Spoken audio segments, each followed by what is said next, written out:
Shalom.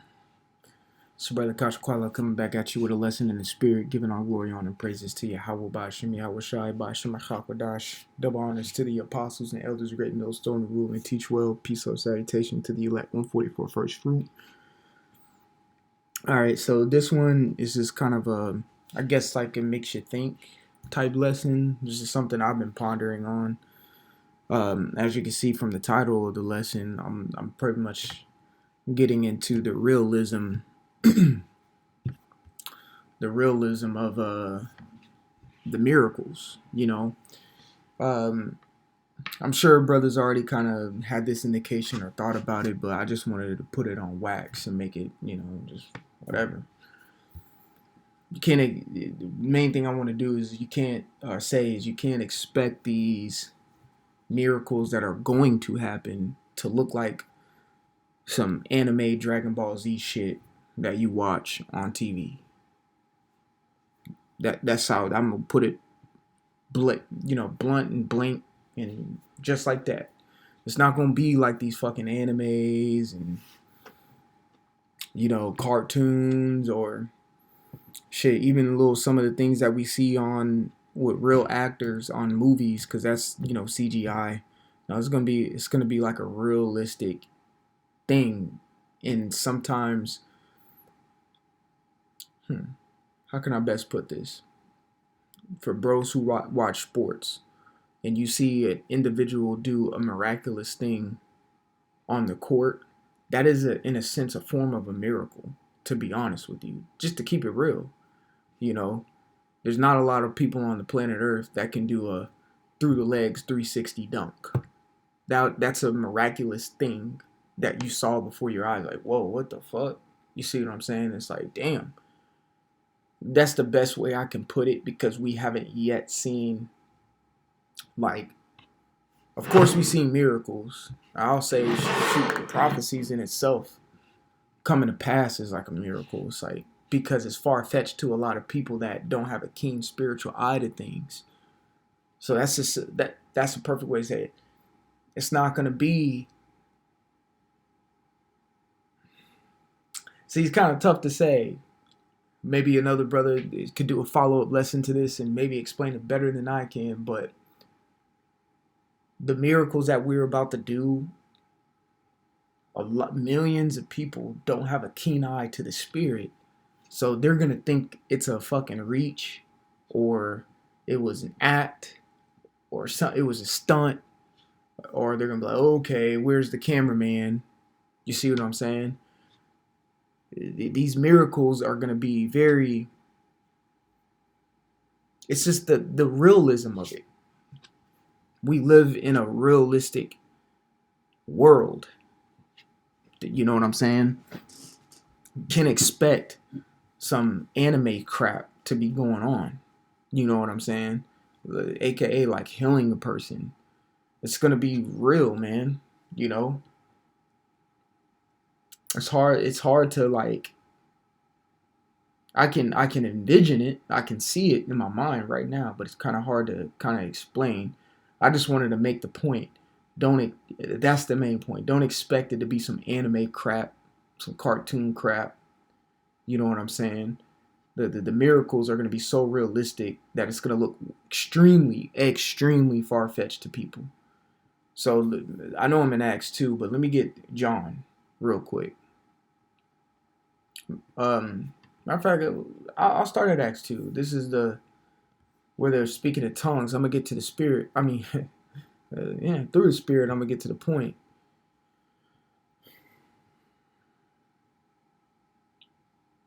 All right. This is Acts chapter 2 and 5. This is when the Spirit came on them like a fire. It says, and they were dwelling in Jerusalem, at Jerusalem, Jews, devout men, and out of every nation under heaven. Now, when this noise, so like, let me just start at 1:1. I'm tripping. That's where the Acts 2 and 1, it says, in the day of Pentecost was fully come, they were all in one accord in one place, and suddenly there came a sound from heaven as a rushing mighty wind, and it filled all the house where they were sitting. And there appeared unto them cloven tongues, like as a fire, and it set upon each of them, and they were filled with the Holy Spirit, and they began to speak with other tongues as the Spirit gave them utterance. So imagine today, this is a good realistic miracle. I say realistic because I'm trying to paint it in our time right now. Because when people read the Bible, they just think it's all fairy tale crap, and it's not fairy tale crap. This stuff is that really historical accounts that actually happened. Okay, it's like I just did a lesson on the movie Napoleon, and one fact about Napoleon, which people even to this very day will think is far fetched, is how I think he went over to Italy and they surrendered without no casualties on both sides. They just surrendered. In war, that's not common. So in a sense of this, I'm speaking how this is being explained. I'm speaking English. All right. Matter of fact, let me read down verse 7. It says, "And they were all amazed and marveled, saying one to another, Behold, are not all these which speak Galileans?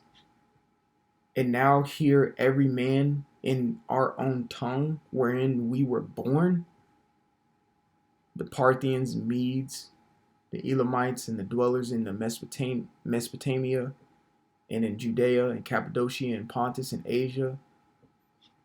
All right. So pretty much, it's like if someone from China were listening to my video right now, but I'm speaking English right now. And when they play my video, I'm speaking perfect Chinese. That's what this miracle was.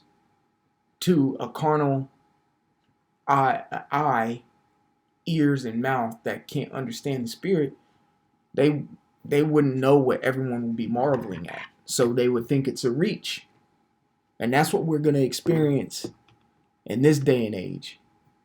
All these carnal ass motherfuckers out here who don't know nothing about the Spirit. Matter of fact, let me get this precept real quick. All right. I like pulling this precept out. So again, back to what all these little peons. I wonder what the word is for a group of peons. like for a group of rats is mischief. I wonder what the word for a group of peons is. All these peons out here, okay, are gonna look at us doing miracles as like a reach. All right, because they don't even acknowledge the Lord anyway. This is 2 Ezra chapter 9 and 10. It says, For such as in their life have received benefits and have not known me. So their whole life they've received these benefits, what makes and have not known the Lord, meaning have not thanked the Lord, acknowledged the Lord. Shit, a lot of them don't even acknowledge that he exists, but yet they receive all these benefits that the Lord has laid out on the planet Earth, and give no credence or knowledge or nothing, acknowledgement to the Lord. Those people are going to talk the same shit when we start doing miracles. Okay? They're going to go, oh, that's CGI, or oh, that's fake, or okay, where's the edit? You see what I'm saying? Where's the edit? Because I believe a brother is going to do a miracle and it's going to get posted online. And I think that's another form of how the famine of the word is going to come, because they're just going to shut the shit down because they don't want people to see it.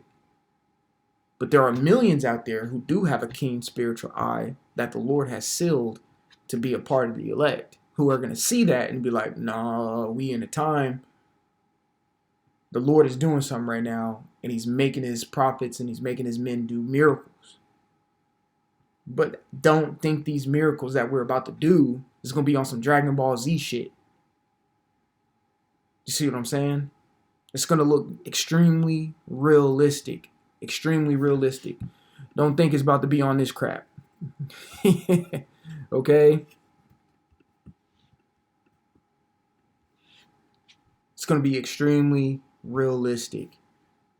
Okay? Shit. It might even, like, what? You know what I'm saying? To some of us bros, like, damn, what the hell just happened, man? Like, what? Damn. You know? It's gonna have us kind of like, damn. Just like how we're about to read in the third in the Acts 3:1 right now. Let's read it. It's a word called wonder and a word called marvel. All right, which the word wonder and marvel are synonyms of one another, which both mean like an astonishment. Which sometimes an astonishment is in a sense a form of confusion. Like, damn, what just happened? I'm trying to comprehend. I'm trying to comprehend this because let's keep it real, bros. All of our lives, however long you've been on this earth, where you've been on this earth for 18 years, all the way up to 50 years, we've seen the same bullshit each and every single day. Wake up, go to work, clock in, clock out, go to lunch, come home. If you got a rib, hey to your rib, see your kids, go walk the dog, go take the trash out, go clean the dishes. You know, shit, real talk, do what we're doing what I'm doing right now. Do a lesson, read the good book, all right? Repeat, you know, wash, rinse, repeat. Been seeing the same shit every day, and then when something that extremely spiritual happens, we are gonna be like, bro, what?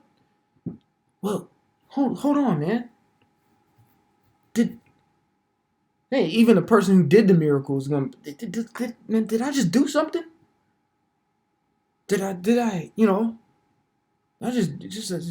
You might just be walking around one day and everything that you're thinking just starts to manifest. You know, someone cut you off while you driving. Man, look at this dude, man. I hope something happens to this guy. He didn't have to do that. He was rude. You know, you may be in a Kroger or some, I don't know, a grocery store. The guy just cuts you off and curses you out for no reason. You know, I mean, what the fuck, man? You know, I hope, you know, in your mind, you might, I hope something happens to him. Next thing you know, his card declines. And then he tries to, a demonic spirit jumps on him. He tries to steal it. He runs outside and gets hit by a car. All within a minute or two. And you're like, hold the fuck on, man. You know, what's going on? It's far-fetched. And then when you tell your testimony to somebody, only a keen spiritual ear is going to receive it. You see, these miracles are going to be different, man. Okay?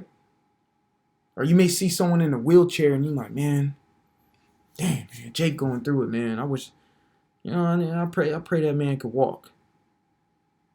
You just say it under your breath. No one was listening to you. Next thing you know, this man just gets out of his seat. You may be in front of you know, I don't know, you may be going to watch a movie. You may be with your rib going to watch a movie and he's this man in a wheelchair. He's like, damn, man, you maybe talk to your rib or something. Like, damn, man, look at our people, man. It's jacked up, man. I wish that man could walk. You just talking to your rib under your breath. He didn't even hear a lick of what you're saying, but then jumps up out of his wheelchair and the spirit automatically tells him to run over to you and thank you. Think about this, man. The miracles are going to be realistic to the point where it's like, damn, they ain't going to be on this anime crap or on these movies and stuff. Okay, don't get me wrong. The miracles and the power and the spiritual power is going to intensify as the days grow more and more tense. As Jacob's trouble gets more and more tense. We always say it. You know, World War III is happening right now. You see what I'm saying? World War III is happening right now. Shit, we can say the same thing. Jacob's trouble is happening right now. It's just not as intensified as we all imagine it to be. Jacob's trouble is happening right now. Ain't Jake in trouble right now? Ain't Jake getting fucked up? Ain't Jake dying? Ain't Jake getting judged? Absolutely. The Jacob's trouble, when we mention Jacob's trouble, we're talking about the intensifying part, but we're sitting here in it. Jacob's trouble is right now. You walk outside, it's not guaranteed that you're safe. Jacob's trouble is right now. Think about that. These miracles are happening right now. Everything is just going to intensify. So yes, we're going to come to the point where brother's going to be teleporting and flying, shooting beams out there. Yes, we're going to get to that point. But even that stuff is going to look extremely realistic. Not on some anime crap or some movie stuff that we be seeing. It's going to look real, man. We've never seen, like it speaks of in 2nd Ezra 13 chapter, we never seen those things mixed together into a beam, a spiritual beam. We haven't seen that. These things are going to be foreign to our own eyes. The difference is we believe and others don't. So let's get to Acts 3. Salakia for rambling so much. Acts 3:1 says, Now Peter and John went up together into the temple at the hour of prayer, being the 9th hour. And a certain man, lame from his mother's womb, was carried, meaning he's a grown ass man now, and he's lame, meaning can't walk, his legs ain't working. He's been that way since birth. That's what it's saying. It says, whom they laid daily at the gate of the temple, which is called Beautiful, to ask alms of them that entered into the temple. Who, seeing Peter and John about to go into the temple, asked in alms. And Peter, fastening his eyes upon him with John, said, Look on us. And he gave heed unto them, expecting to receive something of them. Then Peter said, Silver and gold have I none, but such as I have give I thee. The name of Yahushua HaMashiach of Nazareth, rise up and walk. And he took him by the right hand and lifted him up, and immediately his feet and ankle bones received strength. And he, leaping up, stood and walked, and entered with them into the temple, walking and leaping and praising God. And all the people saw him walking and praising God. And they knew that it was he which sat for alms at the beautiful gate of the temple. And they were filled with wonder and amazement at which had happened unto him. Wonder and amazement. That's why I said wonder is astonishment. Like, man, matter of fact, let me just get it real quick. Wander. All right. The verb. Because they're wandering and amazed. They're actually physically doing this. So we have to get the verb of it. All right. Not the noun. We're getting the verb. It says to be astonished. Admire. When you go into admire, it's almost like a desire or a longing for, which goes into a love for something. It says make wonderful. It says magnify. Okay? It says entertain some doubt or curiosity. All right, so that's why I said sometimes it could be a little confusing. Like, hold on, man, what the fuck just happened? That's what people were kind of being like. Man, what the hell just happened, man? I see this dude every day on these steps, begging for something. And now he's walking in here with me.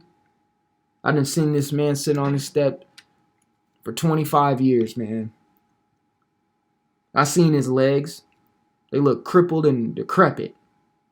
And now they're full, like this man squatted 300 pounds 15 times. What is going on? All right. Verse 11, it says, And as the lame man which was healed held Peter and John, and all the people ran unto them in the porch, this that is called Solomon's, greatly wondering. Right. Again, astonished. Like almost exercising a doubt. You know. It says, And when Peter saw it, he answered unto the people, Ye men of Israel, ye marvel ye at this? Or why look ye so earnestly on us? Meaning earnestly, meaning like you're gazing on me. As though by our own power or holiness, we made this man to walk. So it's the same thing here. Peter and John having a keen spiritual eye and just a keen spirit in general, automatically see how these people are looking at him like they're a god. And it's like, no, I'm just a man who received power and giving credit to the power that gave it to me. Don't look at me. Praise Yahweh B'Shem Yahushai. Praise Yahweh. All right. I'm not going to read the rest, but pretty much loosely paraphrasing. He said, y'all better praise Yahweh, the same one y'all denied. That's where I'm getting this power from. So this brings me to my final and last point about spiritual power and these miracles that are going to happen in our lifetime when YouTube is still up, when TikTok is still up, when Instagram is still up, when Snapchat is still up, all these other social media, when they're still up, because people are going to see it. People are going to see these things happen. And they're going to claim it as far-fetched, and some are going to claim it as that's the Lord. This is John 2:1. This brings me to my next and final point. In the third day, there was a marriage in Cana of Galilee, and the mother Yahushai was there, Mary, and both Yahushai was called and his disciples to the marriage. Verse 3, it says, and when they wanted wine, the mother of Yahushai saith unto him, they have no wine. All right, I'm sorry, I'm being kind of dramatic. I'm in like story mode. You know, that's how Israelites learn, man. Verse 4, it says, and Yahushai saith unto her mother, woman, what have I to do with thee? Mine hour is not yet come. So he's pretty much, what does this got to do with me? Woman, like, why are you coming to ask me? His mother saith unto his servants, whatsoever he saith unto you, do it. You know, so she's pretty much like, just do it. You know, the Yahushua was probably like, yeah, all right, get the, you know, it says, and there were set 6 water pots of stone after the manner of the purifying of the Jews, containing 2 or 3 firkins apiece. Yahushua saith unto them, he probably saw them water pots. He's like, fine. Where's he? You know, let me see what I can do here. Started improvising. Yahushua saying unto them, fill the water pots with water, and they filled them up to the brim. So it's like, you see them water pots over there? Take them water pots, go fill that up with water. Okay, since I just got to do something about this, they'll fill them up with water and then go take them out. Verse 8 says, and he saith unto them, draw out now and bear unto the governor of the feast, and they bear it. So the disciples, remember, filled these up. Okay? And it says when the ruler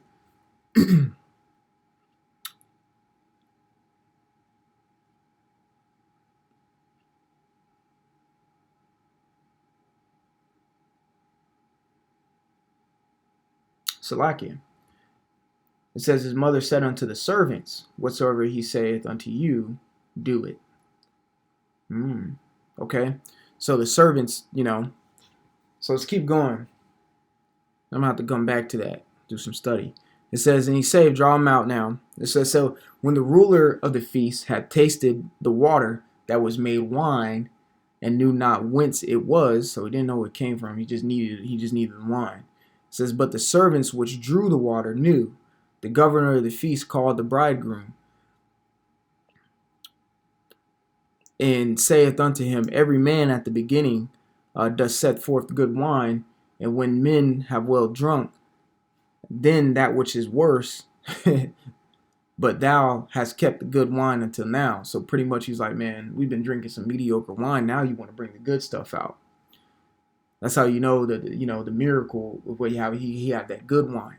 It says in the beginning of this beginning of miracles did Yahushai in Cana of Galilee and manifested forth his glory, and his disciples believed on him. So my point of the matter why I'm reading this, because that's like a realistic miracle that happened. The point of the matter I'm reading this, some of the miracles that we do is just going to be amongst the brotherhood. You see what I'm saying? It's just going to be amongst us. The scriptures also do say the Lord is going to sift the house of Israel. We're seeing that. And like I said, with World War III, Jacob's trouble, the sifting is going to intensify as well. The Lord is going to put a spirit and give a man spiritual power, right? And some men who've been in the camps and been preaching for whatever are not going to believe it and be sifted out. That's an intense sifting right there. That's an intense sifting. Think about that. Okay? There's going to be a man, I don't know who it is. Could be you, could be me, could be your camp leader. Doesn't matter. Whoever the Lord chooses could do a miracle. All right? Could do a miracle. So realistic. It looks so far-fetched that some men who've been preaching for 10, 15 years, 5 years, 3 years are going to be like, nah, that ain't real. And fall out. And these other camps are going to scoff, saying it's a reach. So some of these miracles are going to be done in-house just to sift. Think about that. Because that's exactly what happened here. This miracle happened in-house. It don't always got to be broadcast to the world. It can be right here in-house, in your camp. And that's how the Lord can sift to see who really believed or who really didn't. You know? So Lord willing, that was edifying. I want to give all glory, honor, and praises to Yahweh, Bashem, Yahweh Shai, Bashem, HaKadosh. Double honors to the apostles and elders, a great millstone, who want to teach well. Peace, love, salutation to the elect. 144 first fruit. Until the next time, we'll say shalom, and like always, repent, for Yahweh Shai is coming back sooner than what me and you believed. Shalom.